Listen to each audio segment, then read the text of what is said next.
की प्रक्रिया है ये पूरी तरह से फूल प्रूफ है, इसमें किसी भी तरह की किसी भी गड़बड़ी की कोई गुंजाइश नहीं है। और कल जब मतगणना का दिन है तो आज जो प्रेस कॉन्फ्रेंस की चुनाव आयोग ने और राजीव कुमार ने उसकी अगुवाई की, उन्होंने साफ तौर पर यह कहा कि किसी भी तरह की इसमें गड़बड़ी की या निष्पक्षता की कमी की कोई गुंजाइश नहीं है, पूरा सिस्टम बना हुआ है। और खासतौर पर 2 जून को जो बहुदलीय प्रतिनिधि मंडल गया था उसके एक एक आशंका का जवाब दिया चुनाव आयोग ने और कहा कि किसी भी तरह से जो उनकी मांगें थी उसको भी रखा गया है, जो उनकी डिमांड्स थी उसको भी पूरा रखा गया है और किसी भी तरह की किसी भी किस्म की गुंजाइश नहीं बचती है इसमें गड़बड़ी की या फिर पारदर्शिता ना होने की।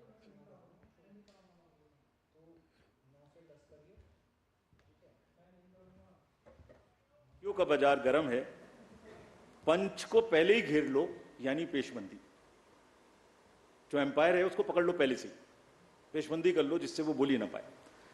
पंच को पहले ही घेर लो यानी पेशबंदी। मंजूर है इल्जाम लगाओ हम पर, शर्त इतनी कि साथ में सबूत भी हो। मुख्य चुनाव आयुक्त राजीव कुमार जब लोकसभा चुनाव के 7 चरणों के मतदान के बाद और मतगणना से पहले प्रेस से रूबरू हुए तो शायराना अंदाज में आरोप लगाने वालों को जवाब दिया। बीच में एक हवा चली कि एआरओ की टेबल पे काउंटिंग एजेंट का बैठना मना कर दिया। ये एक सुना होगा आप लोगों ने, उसको फिर काउंटर कराना पड़ा। हवा चला देते, फिर हम लोग वो जो गुब्बारे उड़ते हैं उसको फिर हमें पकड़ के नीचे लाना पड़ता है। अब या तो वो उड़ गया ऊपर, जैसे पहले प्रगति मैदान में फेयर लगता था तो गुब्बारा ऊपर उड़ जाता था, उसमें लिखा होता वो दिख रहा है सबको। अब या तो उसे शूट करें या नीचे लाएं, तो फिर उसे शूट करने में देर लगी। हमारी बात देर करने की सुनते भी कम है, पहले उड़ता ज्यादा तेजी से, नीचे देर से आता है। वो उड़ा, फिर लगा बताया कि भाई हर एआरओ की काउंटर टेबल पे, हेड टेबल पे एजेंट अलाउड है। मुख्य चुनाव आयुक्त ने कहा कि 2 जून को मल्टी पार्टी प्रतिनिधिमंडल ने मतगणना को लेकर जो कुछ मांग की थी उनका भी समाधान कर दिया गया है। जैसे सीसीटीवी दिन तारीख को दिखाया जाए और हर राउंड का रिजल्ट डिस्प्ले होना चाहिए, हम सब करेंगे और ये पहले से ही होता आया है। साथ ही उन्होंने कहा कि पोस्टल बैलेट की गिनती सबसे पहले शुरू होगी। कल मल्टी पार्टी डेलीगेशन में हमसे कुछ डिमांड की गई थी, हम सबको मान ली। उनका कहना था कि लिखित में कि सीसीटीवी मॉनिटर्ड मूवमेंट होना चाहिए कंट्रोल यूनिट्स का। डन, होगा, होता ही है। काउंटिंग ऑफिशियल्स को रिकॉर्ड करने का मौका दिया जाना चाहिए कि मशीन उससे पहले नेक्स्ट रूम में जाए, जरूर किया जाना चाहिए। एवरी राउंड का रिजल्ट वहां डिस्प्ले करना चाहिए हर एआरओ को हॉल में। 70 साल से एक प्रोसेस चला आ रहा है, robust process, under the eyes of lakhs and lakhs of persons drawn from different places। ऐसी कोई भी, हमने सबको निर्देश दिए हैं कि सारे आरओज सबको वीसी करके हमने निर्देश दिए हैं।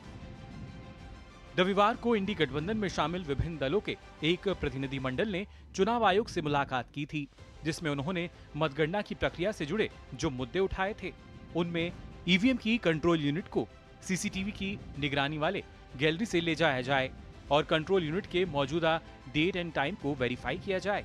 काउंटिंग एजेंट द्वारा मतदान प्रक्रिया की शुरुआत और समापन के समय और तारीख का मिलान। मतगणना के लिए कंट्रोल यूनिट लाए जाने पर ईवीएम सील करते समय जो पर्चियां और टैग लगाए जाते हैं उन्हें सभी काउंटिंग एजेंट्स द्वारा वेरीफाई किया जाए। मतगणना कर्मियों को निर्देश, सभी काउंटिंग एजेंट्स को मतदान की तारीख, उम्मीदवार का नाम और पार्टी, प्रत्येक उम्मीदवार को मिले वोट और कुल डाले गए वोट दिखाने जैसे मुद्दे शामिल रहे। कांग्रेस नेता जयराम रमेश के आरोपों का जवाब देते हुए मुख्य चुनाव आयुक्त ने कहा कि 150 कलेक्टर्स को धमकाने वाली बात एक फेक नैरेटिव है। जयराम रमेश ने अमित शाह पर कलेक्टर्स को धमकाने का आरोप लगाया था। वोटर टर्नआउट में गड़बड़ी के आरोपों पर उन्होंने कहा कि वोटर टर्नआउट का डाटा जैसे आपको मिला वैसा हमें भी मिला और इसमें कुछ भी गड़बड़ नहीं हुआ। उन्होंने कहा कि चुनाव आयोग पर हमले एक पैटर्न के तहत किए गए और हर हमला झूठा साबित हुआ। हालांकि उन्होंने माना कि इस बार कुछ सीख भी मिली। पहली ये कि इतनी गर्मी में चुनाव नहीं कराने चाहिए थे और दूसरा ये कि फेक नैरेटिव से कैसे लड़ना है। गुलशन की खूबसूरती फूलों से है, माली की बात कौन करता है। गुलशन की खूबसूरती फूलों से है, माली की बात कौन करता है। लोकतंत्र में जीत हार जरूरी है, मगर तुम्हारी बात कौन करता है। अभिनंदन हम करते हैं उन सभी का जिन्होंने भीषण गर्मी में, कहीं तूफान में, कहीं पहाड़ पर या किसी नाव में फर्ज अपना निभाया बगैर डिगमगाए, ताकि राष्ट्र का लोकतंत्र रहे मजबूत और तिरंगा लहराए।